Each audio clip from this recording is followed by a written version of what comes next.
نظام زندگی ہے، یہ امام زندگی ہے۔ آپ کے اس مدرسہ دارالعلوم کا سالانہ جلسہ رات سے بڑی شان و شوقت سے ہو رہا ہے۔ اس بھیڑ بھاڑ کو دیکھ کر اور آپ سبھی حضرات سکون سے یہاں پر بیٹھنے کو دیکھ کر دل بڑا خوش ہو رہا ہے، اور اس جامعے کے لیے، اس مدرسے کے لیے دل و جان سے دعائیں نکل رہی ہیں۔ فیض قرآن کے پھولے پھلے یہ مدرسہ نسل اسرافیل کا قائم رہے، یہ مدرسہ یا الہی کا قیامت فیض اس کا عام ہو، جو سدا روشن رہے وہ شمع اسلام ہو۔ اس مدرسے کو ترقی دے، ہمیں توفیق دے، اور خدمت اس کی سب دلوں جاتے کریں، توفیق دے۔ مدرسہ جو ہے جیسے تھوڑی تقریر کا وقت نہیں، 2-4 منٹ ہی کا وقت ہے۔ مدرسہ دارالعلوم جو ہے اس وقت میں بامِ عروج پر ہے، ترقی کر رہا ہے، تعلیمی ترقی بھی ہو رہی ہے اور تعلیمی ترقی بھی ہو رہی ہے۔ یہ سب فائدے ہمارے بزرگوں کا، پہلے بزرگوں کا بھی جو جا چکے ہیں، اور اس وقت میں حضرت مولانا مرحوم احمد صاحب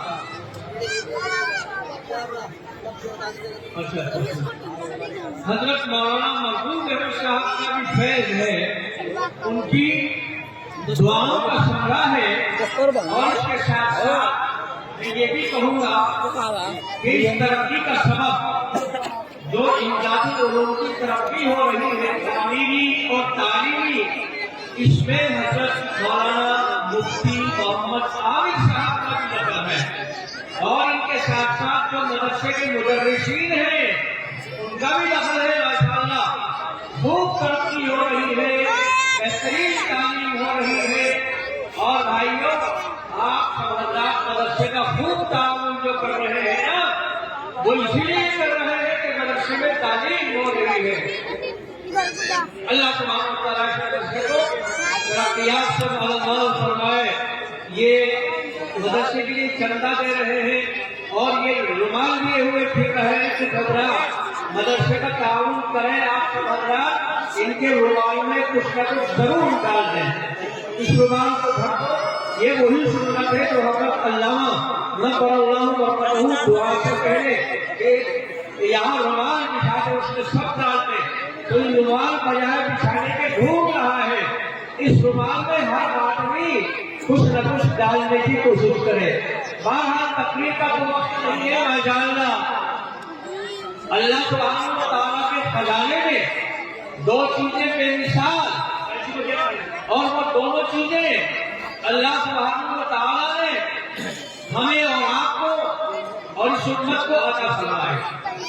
وہ بے مثال 2 چیزیں اللہ کے خزانے میں کیا ہے، کیا تھی؟ ایک کلام پاک اور ایک رسول پاک۔ نہ کلام پاک کی کوئی مثال اور نہ رسول پاک کی کوئی مثال۔ جتنی تلاوت قرآن کی ہو رہی ہے، اتنی تلاوت کسی کتاب کی نہ ہوئی، نہ ہو رہی ہے اور نہ ہوگی۔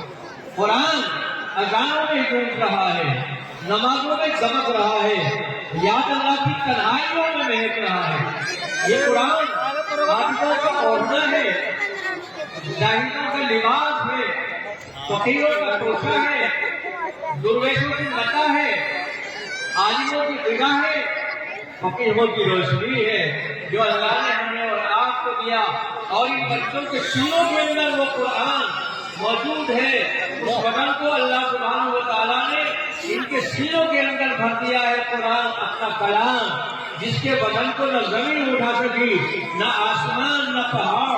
اِنَّا عَرَضْنَا الْأَمَانَةَ عَلَى السَّمَاوَاتِ وَالْأَرْضِ وَالْجِبَالِ فَأَبَيْنَ أَن يَحْمِلْنَهَا وَأَشْفَقْنَ مِنْهَا وَحَمَلَهَا الْإِنسَانُ۔ قرآن کے اس عظیم بدن کو، جس کو زمین و آسمان نہیں اٹھا سکے، پہاڑ نہیں اٹھا سکے، اللہ نے اس کے بدن کو اوجھل کر دیا ہماری اور آپ کی نگاہوں سے، اور ان مدرسے کے ان بچوں نے اس عظیم وزن کو اٹھا لیا ہے، اپنے سینوں میں محفوظ کر لیا ہے۔ تو قرآن اللہ کی بے مثال کتاب، وہ اللہ نے ہمیں اور آپ کو دی، اور رسول پاک بے مثال تھا، وہ اللہ نے ہمیں اور آپ کو رسول دیا ہے، ایسا رسول کہ جس میں 1,34,000 انبیاء علیہ السلام کے کمالات موجود ہیں۔ وہ رسول اللہ نے ہمیں اور آپ کو دیا، جس کو آدم کا خلق ملا، جس کو شیش کی معرفت ملی، جس کو نوح کی سجاوٹ ملی، جس کو ابراہیم کی دوستی ملی، جس کو اسماعیل کی زبان ملی، جس کو اسحاق کی رضا ملی، جس کو صالح کی فصاحت ملی، جس کو لوط کی حکمت ملی، جس کو موسیٰ کا قانون ملا، جس کو ایوب کا صبر ملا، جس کو یونس کی اطاعت ملی، جس کو یوسف کا جہاد ملا، اور جس کو داؤد کی آواز ملی، جس کو دانیال کی محبت ملی، اور جس کو الیاس کا وقار ملا، اور جس کو یحییٰ کی پاکدامنی ملی، اور جس کو عیسیٰ کا ذوق تقویٰ ملا۔ ایسا رسول اللہ نے دیا ہے ہمیں اور آپ کو، اور ایسا کلام پاک اللہ نے ہمیں اور آپ کو دیا ہے جس کی کوئی مثال نہیں۔ اللہ کا شکریہ ہمیں اور آپ کو ادا کرنا چاہیے۔ بہرحال قرآن پاک کی تعلیم اور نبی کریم صلی اللہ علیہ وسلم کی سنتیں دینی مدارس میں ملتی ہیں۔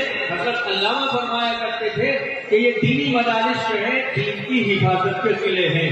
بہرحال ایک چھوٹا سا مجھے واقعہ یاد آیا، اور واقعہ ہے بہت پرانا، اور واقعہ وہ اس میں یاد آیا کہ ابھی حضرت مولانا مفتی محمد عامر صاحب نے حضرت بھائی صاحب کا نام لیا، اور میرے والد بزرگوار کا بھی نام لیا کہ ان کا فیض اس علاقے میں ہے۔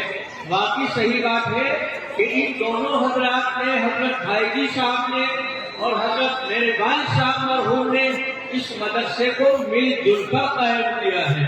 یہ قائم جب ہوا ہے جب نہ حضرت مولانا محمود صاحب تھے نہ ہم تھے۔ اس وقت کا ایک واقعہ میرے والد صاحب نے بتایا، وہی میں آپ کو سنانا چاہتا ہوں، اور یہ یاد آ گیا مفتی محمد عامر صاحب کے اس کہنے پر کہ حضرت بھائی صاحب اور میرے والد صاحب اس مدرسے کے لیے کوشاں تھے اور اس کے بانی مبانی تھے۔ آسمان ان کی لہر پر شبنم افشانی کرے اور سب کہے لوگ اس کو دھرتی نگہداری کرے۔ جب اس مدرسے کا پہلا یا دوسرا سالانہ جلسہ تھا تو اس کی تاریخ متعین ہو گئی، بات سننے کی ہے، تاریخ متعین ہو گئی جلسے کی، اس مدرسے کی پہلا جلسہ ہوگا یا دوسرا ہوگا۔ دعوت دی گئی حضرت شیخ الاسلام مولانا حسین احمد صاحب مدنی کو جلسے میں شریک ہونے کی۔ حضرت شیخ الاسلام نے دعوت کو منظور فرما لیا کہ میں انشاءاللہ چوسالے کے جلسے میں ضرور آؤں گا۔ جس دن جلسہ تھا اس دن ہمارے والد صاحب دیوبند حضرت شیخ الاسلام مولانا حسین احمد صاحب مدنی کو لینے کے لیے پہنچ گئے۔ اب دیوبند جا کے پتہ چلا کہ حضرت شیخ الاسلام مولانا حسین احمد صاحب مدنی کو کلکتے گئے ہوئے تھے حضرت، اور وہاں حضرت شیخ الاسلام کو لو لگ گئی، اور لو کی وجہ سے حضرت بیمار ہیں اور وہ سفر نہیں کر سکتے۔ تو جب ابا جی کو ہمارے والد صاحب کو معلوم ہوا کہ حضرت شیخ الاسلام چوسانے نہیں آ سکتے، تو دیوبند سے انہوں نے حضرت معتمر صاحب قاری محمد طیب صاحب کو تیار کیا، اور حضرت قاری طیب صاحب نے مصر کے بہت بڑے عالم دیوبند میں آئے ہوئے تھے ان کو تیار کیا، اور میرے والد صاحب حضرت مولانا قاری طیب صاحب کو لے کر، اور حضرت مولانا مصری جو ان کا نام تھا عبدالعال مصری، ان کو لے کر چلے۔ جب شاملی آئے تو شاملی آنے کے بعد کوئی سواری کا انتظام نہیں تھا۔ اب تو ماشاءاللہ ہر وقت سواریاں ملتی ہیں، جب کوئی سواری نہیں تھی شاملی سے تو ایک کار کا انتظام کیا گیا۔ اس کار میں حضرت معتمر صاحب قاری طیب صاحب، حضرت مولانا عبدالعال صاحب مصری، میرے والد صاحب یہ سوار ہو کر چوسانے کے لیے چلے۔ شاملی سے جب نکلے تو جو مصری عالم تھے انہوں نے ابھی جو آج ہے میرے والد صاحب محترم سے کہا، یا شاید مہاجری قریہ کہ یہ کون سا گاؤں ہے؟ تو والد صاحب نے فرمایا کہ حاضری جفرانہ، کہ یہ جفرانہ ہے۔ کچھ آگے چلے تو ایک دوسرا گاؤں ہو رہا ہے۔ انہوں نے پھر پوچھا مہاجری قریہ یہ کون سا گاؤں ہے؟ والد صاحب نے فرمایا حاضر کبرانا، یہ کبرانا ہے۔ اب آگے آئے، پوچھا یہ کون سا گاؤں ہے؟ والد صاحب نے فرمایا حاضر جھنجھانا، یہ جھنجھانا ہے۔ آگے آئے، پوچھا یہ کون سا گاؤں ہے؟ بتلایا حاضر رسانہ، یہ رسانہ ہے۔ اب آگے آئے تو پوچھا یہ کون سا گاؤں ہے؟ بتلایا حاضر رنگانا، یہ رنگانا ہے۔ تو بہرحال انہوں نے پوچھا جا کہاں رہے ہیں؟ یہ چوسانا۔ تو مولانا صاحب نے فرمایا کہ تم لوگوں کا بدن کہاں؟ یہ تو سارے گاؤں کہاں کے رہتے ہیں؟ تو حضرت محتمل صاحب مالک صاحب رحمۃ اللہ علیہ نے فرمایا لا لا ایسے بس تم لوگ اللہ بدن مولانا کہاں کے بدن پہ نہیں ہے، سب قسم مولانا کے بدن پہ ہے۔ بھائیوں کی لطیفہ بھی ہے، آپ کے مدرسے کی ایک پرانی تاریخ بھی ہے۔ ایسے علماء کرام یہاں تشریف لائے، تشریف لائے، مصر کے عالم تشریف لائے، یہاں حضرت مولانا مسیح اللہ صاحب تشریف لائے، یہاں حضرت مولانا حامد حسین صاحب تشریف لائے، اور یہاں حضرت اللہ تشریف لائے، یہاں حضرت مولانا سید عابد حسین صاحب تشریف لائے۔ اور ان بزرگوں کے قدوم میں منت حضور سے یہ مدرسہ ترقی پا رہا ہے، اور انشاءاللہ یہ مدرسہ ترقی پاتا رہے گا۔ دعا کرو اللہ سبحانہ و تعالیٰ اس مدرسے کو دین سوچی رات کی ترقیات سے بالابال فرمائے۔ اس سے زیادہ کہنے کا کچھ وقت بھی نہیں ہے۔ آپ حضرات نے ماشاءاللہ خوب تعاون کیا ہے، مدرسے کا تعاون کرتے ہیں۔ مدرسے کا منہ تو بند ہو رہا ہے، لیکن مدرسے کا منہ تو بند نہیں ہونے کا، سال کے ساتھ مدرسے کا منہ جو ہے وہ کھلا رہے گا۔ آپ حضرات مدرسے کا تعاون کرتے رہے، اللہ سبحانہ و تعالیٰ آپ کے کاروبار میں برکتیں عطا فرمائے، آپ کی کھیتیوں میں۔ حضرت مولانا مرحوم صاحب کی قدردانی کی، اور اسی طریقے سے مفتی محمد عامر صاحب کی قدردانی کی، اور جتنے بھی مدرسین ہیں پڑھانے والے، ان سب کی محنت ہے، جدوجہد ہے، ان سب کی قدردانی کی توفیق نصیب فرمائے۔ اللہ سبحانہ و تعالیٰ اس مدرسے کو قیام کے لیے قائم رکھے، اس کا فیض قیامت تک کے قائم رکھے، فیض سے قرآن کے بھولے بھلے یہ مدرسہ 90 اسلامی کا قائم رہے۔ اللہ سبحانہ و تعالیٰ ہمیں اور آپ کو قرآن کریم کے مطابق زندگی گزارنے کی توفیق نصیب فرمائے، اور حضور اکرم صلی اللہ علیہ وسلم کے نقشۂ قدم پر چلنے کی اللہ سبحانہ و تعالیٰ ہمیں اور آپ کو توفیق نصیب فرمائے۔ وآخر دعوانا